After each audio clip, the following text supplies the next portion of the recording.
pessoal, Paz do Senhor, tudo bem com vocês? Sejam bem-vindos a mais um vídeo do canal Educação Cristã, o seu lugar de aprendizado. Se você é novo por aqui, se inscreve no canal, ativa o sininho, já deixa seu like, deixa seu comentário aqui embaixo também. A gente está no nosso curso de gestão da EBD com foco em resultados.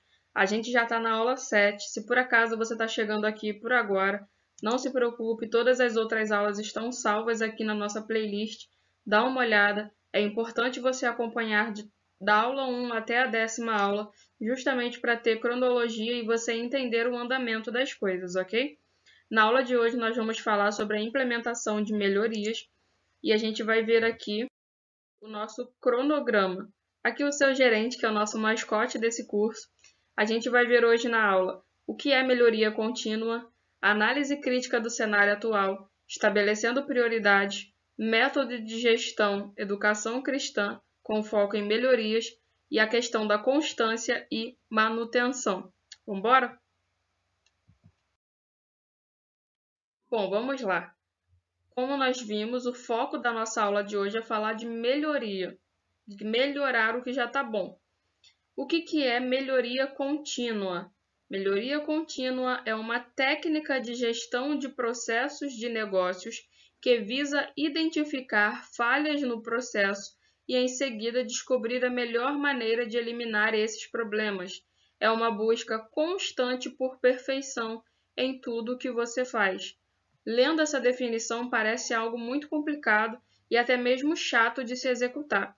Mas eu te garanto que quando a gente busca melhoria contínua no nosso processo e na nossa metodologia de gestão, os resultados são eficientes e eu já vou te explicar o porquê. Olhem aqui para essa imagem aqui, ó. A gente tem um navio, né? E ele está dizendo assim, a pessoa dentro do navio, o capitão está falando assim, ó, mas sempre fizemos assim. Repare que o navio ele está navegando, daqui a pouco ele começa a afundar, afunda mais um pouco e acaba submergindo completamente. Porque faz sempre a mesma coisa do mesmo jeito. E a melhoria contínua está atrelada a você questionar a maneira como você faz e executa os seus processos, para você identificar uma maneira diferente, inovadora, melhor de se executar determinada atividade ou seguir determinado processo. E qual é a importância disso? A importância é que ao longo dos anos as coisas vão se modernizando, ferramentas novas vão surgindo, maneiras diferentes de lecionar surgem. Se você é meu aluno lá do curso de capacitação para professores, você vai ver que existe uma diferença do professor de antigamente para o professor de hoje em dia, que o professor hoje ele é tido como facilitador. Imagina se a gente ministrar uma aula nos dias de hoje, para as pessoas de hoje, da mesma forma que era ministrada em 1890, por exemplo. Não seria eficiente, certo? Porque, apesar da palavra de Deus ser imutável, a maneira como nós aplicamos, a maneira como nós ensinamos, deve se adequar à nossa realidade. Então, a melhoria contínua está em te questionar, está no ato de você reformular práticas, criar rotinas e melhorar processos de maneira a atingir uma maior eficiência. E para a gente chegar aí a executar a melhoria contínua de fato, a gente precisa fazer uma análise crítica do cenário atual. Como a própria expressão já diz, você precisa olhar com um olhar crítico. Não é olhar e dizer, ah, tá tudo bom, tá tudo dando certo. Mesmo que esteja dando certo, você precisa olhar para poder enxergar alguma oportunidade de melhoria, alguma coisa que possa ser feita. E aí, para a gente fazer isso, a gente precisa responder algumas perguntas básicas. E para isso eu te recomendo aí a você pegar papel e caneta e anotar e responder essas perguntas olhando para dentro da sua EBD. Então vamos lá, primeira pergunta. O que está funcionando? Lista aí no seu papelzinho o que tem dado certo. Se são as aulas, se são as reuniões, se são os recursos, se são as pessoas, se as classes estão com bastante frequência. Lista aí o que está dando certo. Agora, em outra folha, você vai escrever o que não está dando certo, o que não está funcionando. E aí você vai escrever o que não está funcionando, o que está dando errado, o que você quer melhorar.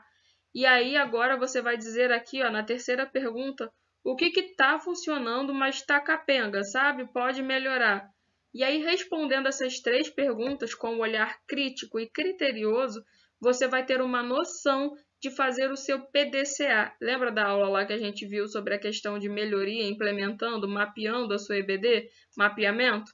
Então, respondendo essas perguntas, você vai ter bagagem para poder começar a implementar o PDCA, executar a metodologia PDCA. E aí, para a gente começar aí o nosso PDCA, baseado nas respostas que a gente deu às perguntas do slide anterior, a gente precisa estabelecer ordem de prioridade. Sabe por quê? Quando você responder a essas perguntas, vão surgir inúmeras ideias, vão surgir inúmeras questões, inúmeras respostas a essas questões. Só que você vai precisar priorizar algumas coisas, porque é impossível a gente resolver tudo ao mesmo tempo. É impossível você colocar ordem numa mansão que está abandonada há muito tempo, tudo num dia só. Então você precisa estabelecer aí prioridades e decidir e definir o que é mais importante, o que é mais urgente. E aqui eu te dou algumas dicas de como você estabelecer prioridade. O que é mais urgente? O que precisa ser resolvido para ontem, porque senão vai estourar uma bomba? O que é mais simples de se resolver? Porque tem muita coisa que a gente coloca lá na lista que eu consigo resolver de forma rápida. Por exemplo, poxa, folha papel A4 acabou na classe das crianças, a tia está reclamando que não tem. É só comprar um papel de folha A4, é só isso.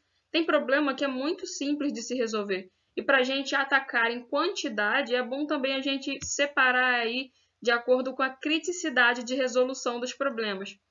E aí a próxima pergunta é: quais os meus recursos disponíveis para resolver? Beleza, meu problema é a folha, mas eu tenho dinheiro para comprar a folha? Se eu tenho, ok. Meu problema é a quantidade de professores nas classes infantis. Quantos professores eu tenho? Meu problema é professores para classes de adolescentes. Quantos professores eu tenho? Tem alguém na minha igreja que eu poderia estar trabalhando, que eu poderia estar chamando para fazer parte do corpo de professores? Então é você olhar e ver aqui quais recursos você tem disponíveis. E aí a próxima pergunta é: qual investimento eu vou precisar e de quanto eu estou falando? Lembra da questão da meta ser quantitativa e o objetivo qualitativo? Você precisa responder o que você vai precisar fazer, quanto você vai precisar investir, quanto você vai ter que desprender de tempo, de dinheiro, de treinamento, de mentoria, enfim, para poder fazer acontecer o que você precisa.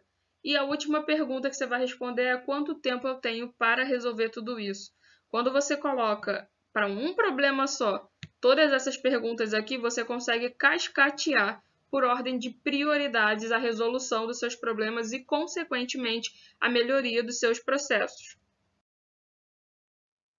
Voltando lá, eu vou sempre bater nessa tecla ao longo do nosso curso, porque isso faz parte da nossa metodologia de gestão. E aí, focando na parte de pessoas. Quem são as pessoas? É a equipe que forma o corpo discente da EBD, superintendente, secretário, tesoureiro, coordenador pedagógico e professores. Materiais. É todo o material usado para as aulas, desde papelaria, como revistas, canetas e papéis, como computadores, projetores, impressoras. Estrutura. É toda a parte física e estrutural da EBD, sala, cadeira, mesa, iluminação, água, banheiro, ventilação. Então, olhando para tudo isso daqui, você vai ver o que precisa ser feito, o que precisa ser melhorado em cada um desses recursos, respondendo a cada uma das perguntas feitas anteriormente. Agora vamos falar aqui algumas ideias de que você pode ter para fazer melhoria contínua no seu recurso na área de pessoas. Primeira ideia aí, investimento em capacitação. Não só capacitação de professores, capacitação de toda a equipe. Secretaria, tesouraria, coordenação, todas essas áreas precisam ter capacitação. Aqui no nosso canal a gente tem um vídeo para cada uma dessas áreas, você pode estar assistindo para você compreender melhor. Estabelecer relacionamento e união entre a equipe. Ó, quão bom e quão suave é que os irmãos vivam em união. É importante que todos se falem, que todos se respeitem e que todos trabalhem juntos para o mesmo propósito. Cuidar e zelar pela organização nas escalas dos professores, para não sobrecarregar e nem deixar ninguém de fora. Tem professor que acaba dando muita aula porque ele ministra bem, e tem professor que fica de canto. Isso é um perigo. Tem que ter equilíbrio, justamente para cuidar da saúde daquele professor sobrecarregado, assim como cuidar da inclusão daquele professor deixado de lado. Essas três aqui são apenas algumas ideias que você pode ter para poder implementar melhoria na área de pessoas, mas existem inúmeras outras. Melhoria na área de materiais, na parte de recurso material. A primeira ideia de melhoria que você pode ter é destralhe. Sim, faça o destralhe. Jogue fora tudo que tiver sem uso, tudo que tiver ruim, tudo que tiver acabado. Você precisa tirar as tralhas do ambiente para você conseguir visualizar o que pode ser reaproveitado, o que pode ser reutilizado. Existem coisas aí que podem estar misturadas, então já parte para o próximo passo, que é a organização e separação. Vale aí a aquisição de itens faltantes dentro da realidade de cada classe, assim como itens de organização, potinhos organizadores, pastas para poder organizar. Vale a pena você fazer essa melhoria em materiais. Melhoria em estruturas, colocar em condições básicas do local. Se chove dentro, se tem mofo, se está entulhado, como é que está a iluminação, como é que está a ventilação, como é que está a aparência, a pintura, decoração, mobília. Disse anteriormente e repito, o conforto e a segurança das pessoas no seu ambiente de EBD é de fundamental importância. Não dá para eu cuidar de pessoas sem cuidar do local em que elas estão. Mesmo que eu tenha a ordem de prioridade, eu não posso deixar de lado o cuidado com as estruturas, o cuidado com o ambiente que as minhas pessoas estão localizadas, tanto meus professores quanto os meus alunos, e principalmente classes infantis.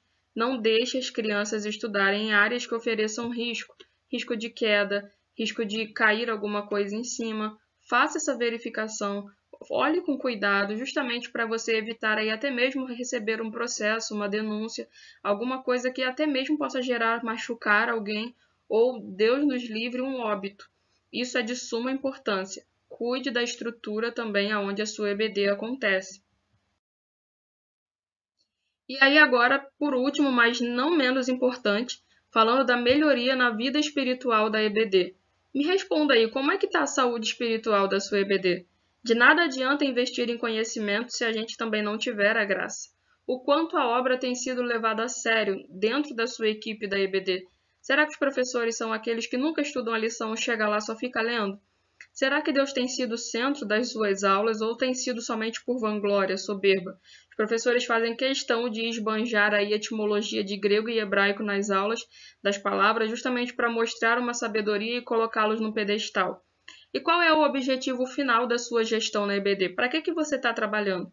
Jesus tem sido demonstrado através da sua gestão? Responda essas perguntas e depois você vai ter a inspiração do Espírito Santo para poder estar tratando isso também na sua EBD. E aqui a gente não poderia deixar de falar que para poder acontecer a melhoria de fato, você pode ter um dia e um pico de ideias, você pode ter um dia um brainstorm, que é uma tempestade de ideias, você vai ter várias e várias coisas para executar, só que daqui a uma semana você já não tem mais nada. Então a consistência, a constância é melhor do que a intensidade. Vale mais fazer um pouquinho todos os dias do que fazer muito num dia só e nunca mais o resto do ano.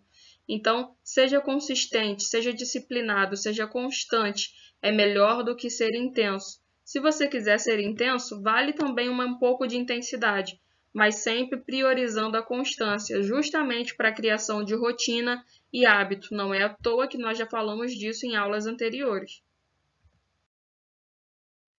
E aqui, para nós fecharmos a nossa aula, Romanos 15:5 diz assim: O Deus que concede perseverança e ânimo dê a vocês um espírito de unidade, segundo Cristo Jesus.